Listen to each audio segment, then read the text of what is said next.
Hey everyone, Kieran King here.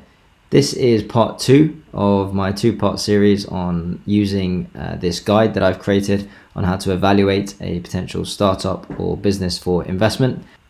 If you haven't seen part 1, go check that out, as you might be a little bit lost in this part.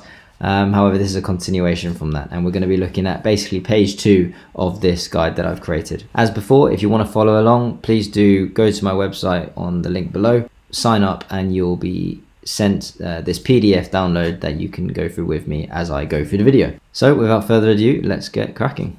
A very important aspect to any business, and to me, is its barriers to entry and unique selling points. Okay, what makes this business special and stand out from the rest? Okay, so for this business, let's say a barrier to entry might be the health and safety workarounds that it has to go through. Okay, health and safety. All right, for other people to manufacture jetpacks, maybe there's a long and arduous health and safety process that they need to go to get the right certifications and everything, but these guys have it. All right, so it's a barrier to entry into that market. And let's also say as a USP, for instance, let's say what should we put? Let's say it runs on electric. Okay, so it's electric rather than fuel. All right, do not ask me how that works. We now move on to competition. Okay, what is the competition out there? Let's say there's another business out there called Jetpacks for You. Jetpacks for You. All right. It's a similar size. However, they don't do the electric offering. Let's say this might be what the company presenting might tell you the competition is, but you need to also do your own research and find out if there's anything else in this sphere, in this market that potentially could be a dangerous competition for this company. Let's move on to team and notable experience. This is really important as well, okay? Because for me, execution risk is the biggest risk to a business. You may have a fantastic product, but if the team can't sell it, then what is the point? On the other hand, you could have a mediocre product, but if you have a great team that can execute, then you're still going to make money off it. Okay, do you sort of see where I'm coming from? So the team is really important, and so search the team, search who they are, search the sort of companies they've been involved with before and what their experience is, because after all, you are investing in people more than anything here. So let's say in this instance, let's say John, who's presenting it, he's the CEO, and I'll put CEO. All right, and his experience is that, well, he engineered the jetpack. Okay, so he's an engineer. All right.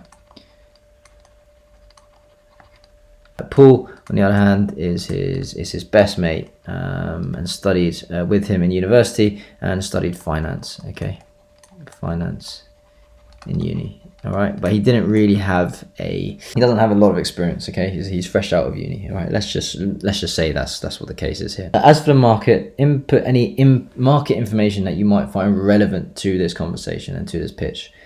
This might be some research into the number of people that would buy the proposed jetpack due to a survey, or what similar companies have sold for, giving you an indication of exit valuation.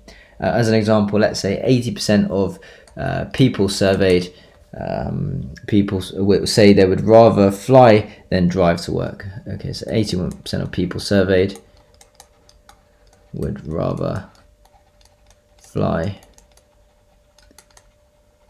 than drive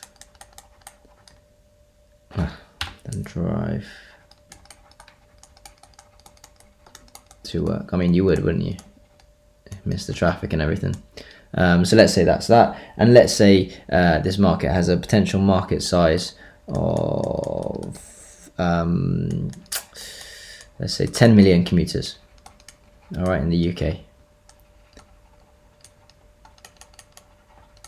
Which potentially, if it's 80% people rather fly than drive, potentially 8 million commuters that would buy the jetpack. Okay, nearly there. Last little bits here. Growth timeline. This is what they've done, what they're going to do next with the invested money, and how and when they intend to exit. Okay, so I'm going to write a little plan here. Let's say in 2020, these guys developed the proof of concept. Okay. They developed the proof of concept jetpack. They brought it to market a little bit. In 2021, they had their first orders. Okay, first orders. In 2022, this is this year now. They want growth capital. which will be used for marketing,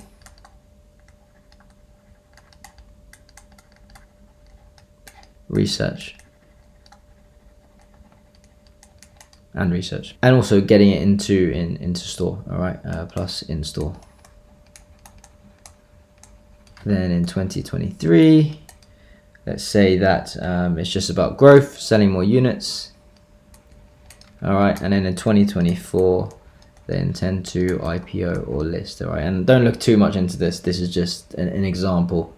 So obviously, I'll put probably a bit more information here when it comes to actually doing this for real. But this is just to give you a flavor of how to write it down. The so what's you pull from this is this a realistic timeline? Will the current funding round get them to where they want to be in 2024, or will there have to be more funding rounds to come, and which possibly means more dilution to you? Is an IPO a viable exit plan? Does the exit timeline also marry up with your own exit timeline? So these are all questions that you can pull out from this fact-finding mission.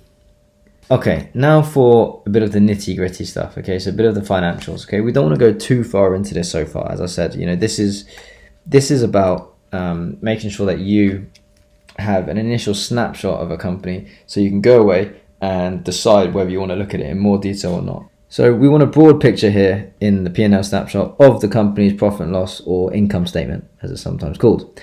This can be historical, projected, a bit of both. It's really up to you. What information you want here. Okay, if it's a startup, it's probably going to be projected growth instead, so where they think they'll be. So I'm going to say here we want to look at 2022 this year, 2023, and 2024. Right. In this next row, I've left this blank on purpose because this is for you to put a bit more information about what it is they're actually selling, or what's generating the revenue, rather than what the actual revenue would be. So in here, I'm going to call it units of jetpacks sold. Yeah, I hope you understand where I'm going with that. So let's say in 2022, okay, each jetpack costs 2 grand. All right, they sell 50 of them, which means that their revenue is going to be 100 grand. Cost of sales, let's say that's 80. And they make a gross profit of then, let's say 20,000. Okay. However, they have operating expenses of, let's say 200k, and their net profit, sorry, that's a minus, and then their net profit would be before tax, say 100 and minus 180k. All right, so that's their forecast for this year, or 2022. Now let's just look at, I'm just going to rattle through and do a few figures here just so you can have an idea, but obviously don't look into this too much. This is just an example.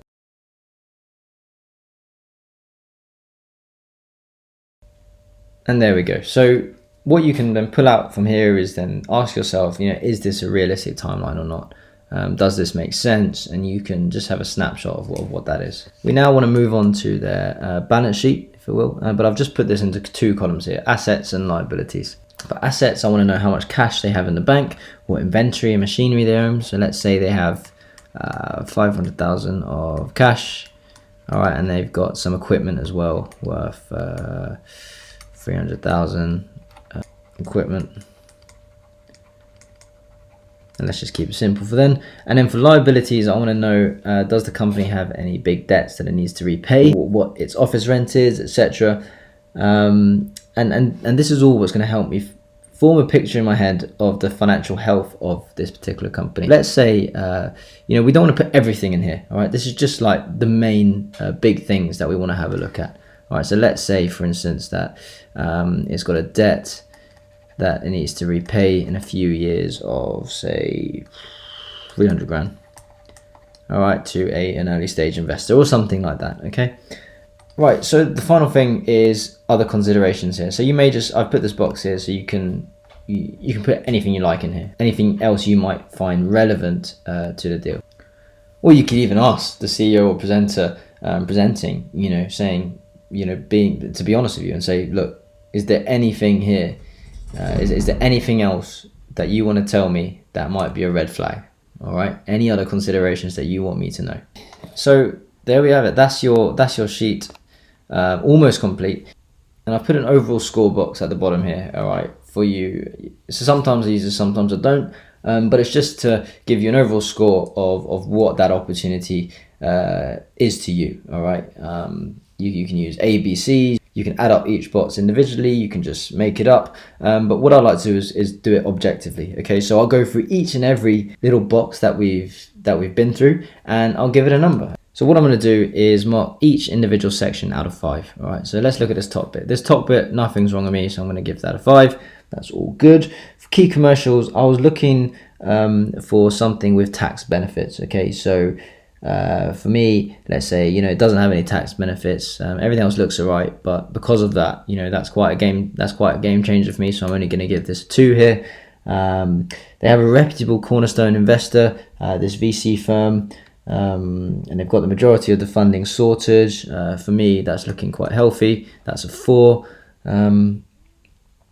Not many shareholders involved yet. However, not one person has the majority shareholding. This could be good, could be bad, could cause conflicts in the future. I've sometimes seen that, and I tend to like an owner that or a concert owner that owns 51% or more of the business. Okay, I'm going to give this a 3 because of that.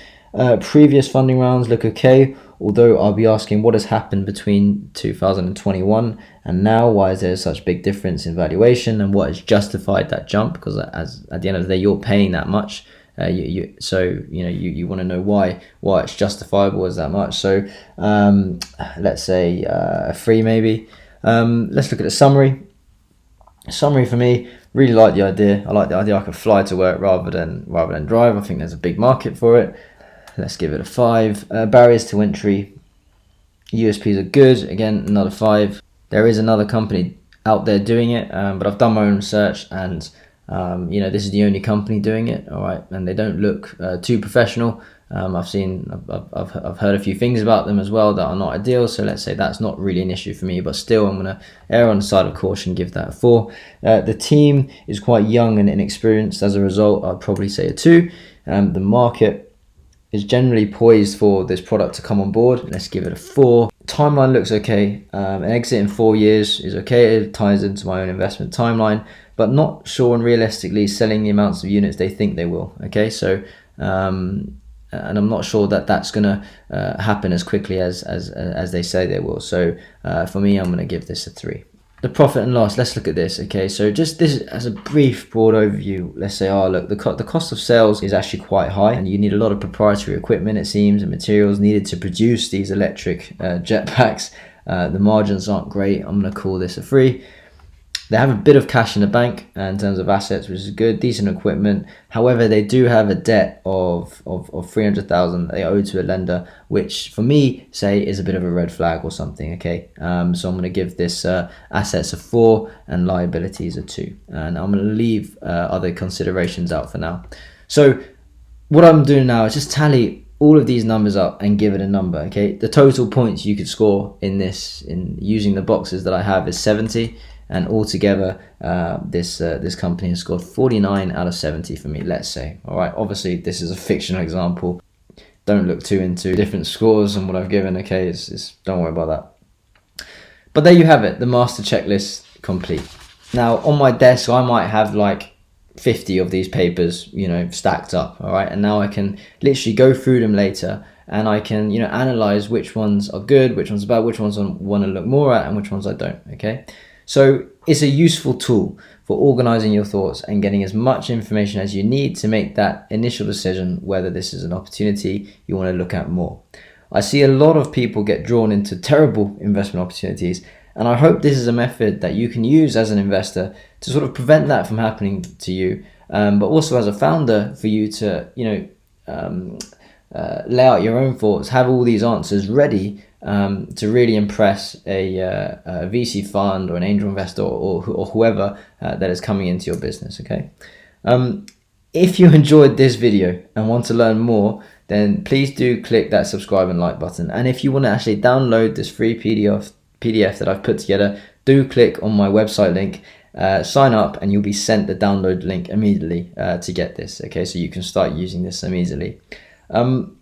I'd love to hear your thoughts, what you think about my method of doing that initial analysis on a company. You may have other facts that you want to find out that I don't know about or I've missed, so do feel free to tell me. Anyway, that's it for me for today. Take care, everyone, and I'll see you all soon.